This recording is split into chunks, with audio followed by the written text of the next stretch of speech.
ಅರೆ ಕಡಿಮೆ ಹಾಕು ಆದ್ರೆ ಅಸಲಿ ಹಾಕು. MDH ಕಾಶ್ಮೀರಿ ಕೆಂಪು ಮೆಣಸಿನ ಪೌಡರ್. MDH. ಯೂಟ್ಯೂಬರ್ ಸಮೀರ್ ಖಾಕಿ ಜೊತೆ ಕಣ್ಣಾಮುಚ್ಚಾಲೆ ಆಟ ಆಡ್ತಾ ಇದ್ದಾನ. ಈ ವಿಚಾರ ಯಾಕೀಗ ಪ್ರಸ್ತಾಪ ಆಗ್ತಾ ಇದೆ ಅಂತ ಅಂದ್ರೆ, ಬೆಳ್ತಂಗಡಿ ಪೊಲೀಸರ ಮುಂದೆ ಮೊನ್ನೆ ವಿಚಾರಣೆಗೆಲ್ಲ ಹಾಜರಾದಂತ ಸಂದರ್ಭದಲ್ಲಿ ಅವರು ಕೆಲ ಮಾಹಿತಿಯನ್ನ ಕೇಳಿದ್ರು. ಜೊತೆಗೆ ಕೆಲ ಆತ ಬಳಸಿದ್ದಂತ ಕಂಪ್ಯೂಟರ್, ಹಾರ್ಡ್ ಡಿಸ್ಕೋ, ಈ ತರದ ಕೆಲ ಮೆಟೀರಿಯಲ್ಸ್ ಅನ್ನ ಅವ್ರು ಕೇಳಿದ್ರು. ಆದ್ರೆ ಕ್ಯಾರೆ ಅಂತಿಲ್ಲ. ಪೊಲೀಸರು ವಿಚಾರಣೆಗೆ ಬರಬೇಕು ಅಂತ ಹೇಳಿದ್ರು ಕೂಡ ಬರ್ತಾ ಇಲ್ವಂತೆ ಸಮೀರ್. ಲ್ಯಾಪ್ಟಾಪ್, ಕಂಪ್ಯೂಟರ್ಗಳನ್ನ ತನ್ನಿ ಅಂತ ಅಂದ್ರು, ಡೋಂಟ್ ಕೇರ್ ಅನ್ನೋ ರೀತಿಯಾಗಿ ವರ್ತಿಸ್ತಾ ಇದ್ದಾನೆ. ಸೊ ಹೀಗಾಗಿ ಹಿರಿಯ ಅಧಿಕಾರಿಗಳ ಜೊತೆಗೆ ಬೆಳ್ತಂಗಡಿ ಪೊಲೀಸರು ಚರ್ಚಿಸಿದ್ದಾರೆ. ಬೆಳ್ತಂಗಡಿ ಕೋರ್ಟ್ನಿಂದ ಸರ್ಚ್ ವಾರೆಂಟ್ ಪಡೆದಿದೆ ಈಗ ಖಾಕಿ ಟೀಮ್. ವಾರೆಂಟ್ ಅನ್ನ ಪಡೆದು ಬೆಂಗಳೂರಿನಲ್ಲಿ ಪೊಲೀಸರು ಮಹಜರ್ ಕಾರ್ಯ ನಡೆಸೋದಕ್ಕೆ ಎಲ್ಲ ವ್ಯವಸ್ಥೆ ಮಾಡ್ಕೊಂಡಿದ್ದಾರೆ ಅನ್ನುವಂಥದ್ದು ಗೊತ್ತಾಗ್ತಾ ಇದೆ. ನಾವೀಗ ಅದಕ್ಕೆ ಸಂಬಂಧಪಟ್ಟಾಗಿನ ಕೆಲ ದೃಶ್ಯವನ್ನ ಕೂಡ ನೋಡ್ತಾ ಇದ್ವಿ. ಬಹುಶಃ ಈಗ ಆಲ್ರೆಡಿ ಇದಕ್ಕೆ ಸಂಬಂಧಪಟ್ಟ ಹಾಗೆ ಆಂಟಿಸಿಪೇಟರಿ ಬೇಲ್ ತೆಗೆದುಕೊಂಡಿರುವಂತಹ ಕಾರಣಕ್ಕಾಗಿ ಸಮೀರ್ ತನಗೇನು ಸಮಸ್ಯೆ ಇಲ್ಲ ಅನ್ನುವಂಥ ರೀತಿಯಾಗಿ ಏನಾದರೂ ಆ ರೀತಿಯಾಗಿ ವರ್ತಿಸ್ತಾ ಇದ್ದಾರೋ ಏನೋ ಗೊತ್ತಿಲ್ಲ. ಆದರೆ ಪೊಲೀಸರು ಕೇಳ್ತಾ ಇರುವಂಥ ಮಾಹಿತಿಯನ್ನು ಸರಿಯಾಗಿ ಕೊಡ್ತಾ ಇಲ್ಲ. ಅವರು ಹ್ಯಾಂಡ್ ಓವರ್ ಮಾಡಬೇಕಾಗಿದ್ದಂಥ ಕೆಲ ಇನ್ಸ್ಟ್ರೂಮೆಂಟ್ಸ್ಗಳನ್ನು ಏನು ಹೇಳಿದ್ರು ಅದನ್ನು ಕೊಡ್ತಾ ಇಲ್ಲ. ಈ ಕಾರಣಕ್ಕಾಗಿಯೇ ಈಗ ಸರ್ಚ್ ವಾರೆಂಟನ್ನು ಪಡೆದು ಆನೇಕಲ್ ಬಳಿ ಇರುವಂಥ ನಿವಾಸದಲ್ಲಿ ಈಗ ಅಂದರೆ ಜಿಗಣಿ ಬಳಿ ಇರುವಂಥ ನಿವಾಸದಲ್ಲಿ ಪೊಲೀಸರು ಈಗ ಬಿಟ್ಟಿದ್ದಾರೆ. ಪ್ರದೀಪ್ ನಮ್ಮ ಪ್ರತಿನಿಧಿ ಇದಕ್ಕೆ ಸಂಬಂಧಪಟ್ಟಂಗೆ ಮತ್ತಷ್ಟು ಡೀಟೇಲ್ಸ್ ಅನ್ನ ಕೊಡ್ತಾರೆ. ಪ್ರದೀಪ್, ಈಗ ವಾಟ್ ನೆಕ್ಸ್ಟ್ ಅಂತ ಅಂದ್ರೆ, ಒಂದ್ ಕಡೆ ಹೌದು ಸಮೀರ್ ಈಗ ನಿರೀಕ್ಷಣಾ ಜಾಮೀನನ್ನ ಪಡೆದುಕೊಂಡಿದ್ದಾರೆ. ಆ ಕಾರಣಕ್ಕಾಗಿ ಬಂಧನದ ಭೀತಿ ಇಲ್ಲ ಅನ್ನುವಂಥ ಕಾರಣಕ್ಕಾಗಿ ಅವ್ರು ಆ ಥರ ಏನಾದ್ರು ವರ್ತಿಸಿದ್ರೆ ಪೊಲೀಸರ ಮುಂದಿರುವಂಥ ಆಯ್ಕೆಗಳು ಏನೇನು ಅಂತ, ಜೊತೆಗೆ ಇದು ಪೊಲೀಸರಿಗೆ ಯಾವ ರೀತಿಯಾಗಿ ಒಂದು ರೀತಿ ಏನಾದ್ರು ತಲೆ ಬಿಸಿ ತಂದಿರುವ ವಿಚಾರನ, ನಾವು ಕೇಳಿದ್ರು ಕೊಡ್ತಾ ಇಲ್ಲ, ಕರೆದ್ರು ಬರ್ತಾ ಇಲ್ಲ, ಈ ರೀತಿಯ ಅಂತ ಸಂಗತಿ.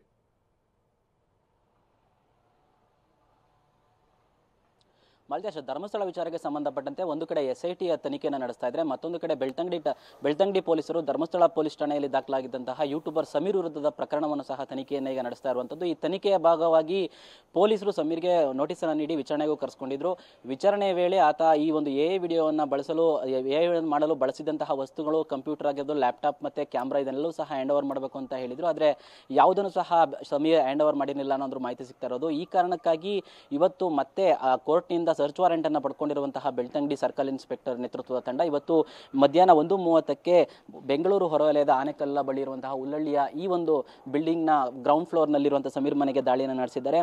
ಸೋಕೋ ಟೀಮ್ ಜೊತೆ ಬಂದಿರುವಂತಹ ಬೆಳ್ತಂಗಡಿ ಪೊಲೀಸರು ಸುಮಾರು 5 ರಿಂದ 6 ಜನ ಸಿಬ್ಬಂದಿಗಳಿದ್ದಾರೆ ಅನ್ನೋ ಮಾಹಿತಿ ಸಿಗ್ತಿರುವಂಥದ್ದು. ಮಧ್ಯಾಹ್ನ 1:30ರಿಂದಲೂ ಸಹ ಇದೇ ಒಂದು ಕಟ್ಟಡದ ಗ್ರೌಂಡ್ ಫ್ಲೋರ್ನಲ್ಲಿ ಮಹಾಜರು ಪ್ರಕ್ರಿಯೆಯನ್ನು ಮಾಡ್ತಾ ಇರುವಂಥದ್ದು. ಅಂದರೆ ತನಿಖೆಯ ಭಾಗವಾಗಿ ಮಹಾಜರು ಪ್ರಕ್ರಿಯೆಯನ್ನು ನಿರಂತರವಾಗಿ ಪೊಲೀಸರು ಮಾಡಬೇಕಾಗುತ್ತೆ. ಆತ ಒಂದು ಕಡೆ ಆಂಟಿಸಿಪೇಟರಿ ಬೇಲನ್ನು ತಗೊಂಡಿದ್ರು ಸಹ ತನಿಖೆಯ ಭಾಗವಾಗಿ ಯಾವೆಲ್ಲ ಪ್ರಕ್ರಿಯೆಗಳನ್ನು ಮಾಡಬೇಕು ಅದೆಲ್ಲವನ್ನು ಸಹ ಪೊಲೀಸರು ಮಾಡಬೇಕಾಗುತ್ತೆ. ಹೀಗಾಗಿ ಬೆಳ್ತಂಗಡಿ ಪೊಲೀಸರು ಬೆಳಿಗ್ಗೆ ಬೆಂಗಳೂರಿಗೆ ಬಂದಿದ್ದು ಮಧ್ಯಾಹ್ನ 1:30ಕ್ಕೆ ಸಮೀರ್ ಇದ್ದಂತಹ ಮನೆಗೆ ದಾಳಿಯನ್ನು ನಡೆಸಿ ಸೋಕೋ ಟೀಮ್ ಜೊತೆ ಮಹಾಜರು ಪ್ರಕ್ರಿಯೆ ನಡೆಸ್ತಾ ಇರುವಂಥದ್ದು. ಪ್ರಮುಖವಾಗಿ ಆತ AI ವಿಡಿಯೋನ ಮಾಡೋದಕ್ಕೋಸ್ಕರ ಯಾವೆಲ್ಲ ವಸ್ತುಗಳನ್ನು ಬಳಸ್ಕೊಂಡಿದ್ದ ಅಂದರೆ ಕ್ಯಾಮ್ರಾ, ಲ್ಯಾಪ್ಟಾಪ್ ಆಗಿರ್ಬೋದು ಮತ್ತು ಇನ್ನಿತರ ವಸ್ತುಗಳು ಏನೇನಿದೆ ಎಲ್ಲವನ್ನು ಸಹ ತನಿಖೆಯ ಭಾಗವಾಗಿ ಆತ ವಶಕ್ಕೆ ಪಡಬೇಕಾಗುತ್ತೆ ಮತ್ತು ಜೊತೆಗೆ ಮಹಾಜರು ಮಾಡಬೇಕಾಗುತ್ತೆ. ಈ ಕಾರಣಕ್ಕಾಗಿ ಸೋಕೋ ಟೀಮ್ ಜೊತೆ ಬಂದು ಪೊಲೀಸರು ಮಹಾಜರು ಪ್ರಕ್ರಿಯೆಯನ್ನು ನಡೆಸ್ತಾ ಇರುವಂಥದ್ದು. ಅಂದರೆ ಈ ಒಂದು AI ವಿಡಿಯೋಗೆ ಏನು ಸಂಬಂಧಪಟ್ಟಂತಹ ವಸ್ತುಗಳನ್ನು ವಶಕ್ಕೆ ನೀಡಬೇಕು ಅಂತ ಹೇಳಿದ್ರು, ಪರಿಶೀಲನೆಗೆ ತಗೋರ್ಬೇಕು ಅಂತ ಹೇಳಿದ್ರು, ಯಾವುದನ್ನು ಸಹ ಸಮೀರ್ ಮಾಡಿಲ್ಲ.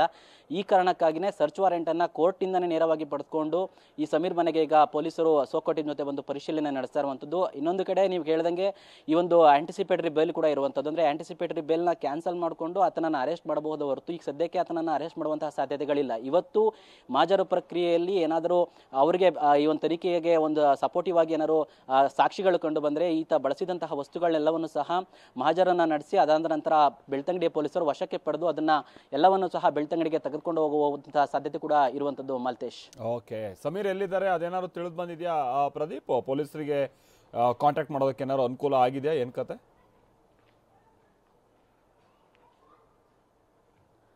ಸದ್ಯಕ್ಕೆ ಸಿಕ್ಕಿರುವ ಮಾಹಿತಿ ಪ್ರಕಾರ ಸಮೀರ್ ಮಧ್ಯಾಹ್ನ ಮನೆಯಲ್ಲೇ ಇದ್ದ ಅಂತ ಒಂದು ಮಾಹಿತಿ ಸಿಗ್ತಾ ಇರುವಂಥದ್ದು. ಇದ್ರ ಜೊತೆಗೆ ಈ ಒಂದು ಸ್ಥಳದಲ್ಲಿ ಬನ್ನೇರುಘಟ್ಟ ಪೊಲೀಸರು ಸಹ ಭದ್ರತೆ ನೀಡಿರುವಂಥದ್ದು. ಸಮೀರ್ನೂ ಸಹ ಅಂದರೆ ಈ ಮಹಾಜರು ಪ್ರಕ್ರಿಯೆಯಲ್ಲಿ ಆತ ಬಳಸಿದಂತಹ ವಸ್ತುಗಳ ಬಗ್ಗೆನೂ ಆತನಿಂದ ಮಾಹಿತಿಯನ್ನು ಪಡ್ಕೋಬೋದು ಅನ್ನೋದು ಮಾಹಿತಿಯನ್ನು ಕೂಡ ಪಡ್ಕೊಳ್ತಾರೆ. ಅಂದರೆ ಯಾವ ವಸ್ತುಗಳನ್ನು ನೀವು ಇದಕ್ಕೆ ವಿಡಿಯೋವನ್ನು ಮಾಡೋದಕ್ಕೋಸ್ಕರ ಬಳಸ್ಕೊಂಡಿದ್ರಿ ಮತ್ತು ಎಲ್ಲೆಲ್ಲಿ ಈ ಒಂದು ವಿಡಿಯೋಗಳನ್ನು ಮಾಡಿದ್ರಿ, ಅಂದರೆ ಆತ ಮನೆಯಲ್ಲಿ ಮಾಡಿದ್ದನ್ನಾದ್ರೂ ಮಾಹಿತಿ ಸಿಕ್ಕಿರೋದ್ರಿಂದ ಮನೆಯಲ್ಲಿ ಯಾವ ಜಾಗದಲ್ಲಿ ಮಾಡಿದ್ರು ಇದೆಲ್ಲವನ್ನು ಸಹ ಪಂಚರ ಸಮ್ಮುಖದಲ್ಲಿ ಸಮೀರ್ ಜೊತೆಗೇನೆ ಆತನ ಹೇಳಿಕೆಯ ಜೊತೆಯಲ್ಲಿ ಮಹಜರು ಪ್ರಕ್ರಿಯೆಯನ್ನು ಕಂಪ್ಲೀಟ್ ಆಗಿ ಮಾಡಿ ಆತ ಬಳಸಿದಂತಹ ವಸ್ತುಗಳನ್ನ ಜೊತೆಗೆ ಆತನ ಹೇಳಿಕೆಗಳನ್ನು ಸಹ ಪಡ್ಕೊಂಡು ಈ ಒಂದು ತನಿಖೆಯ ಭಾಗವಾದಂತಹ ಮಹಜರು ಪ್ರಕ್ರಿಯೆಯನ್ನ ಇವತ್ತು ಮುಗಿಸಬಹುದಂತಹ ಸಾಧ್ಯತೆ ಇದೆ ಮಾಲ್ತೇಶ್. Thank you Pradeep.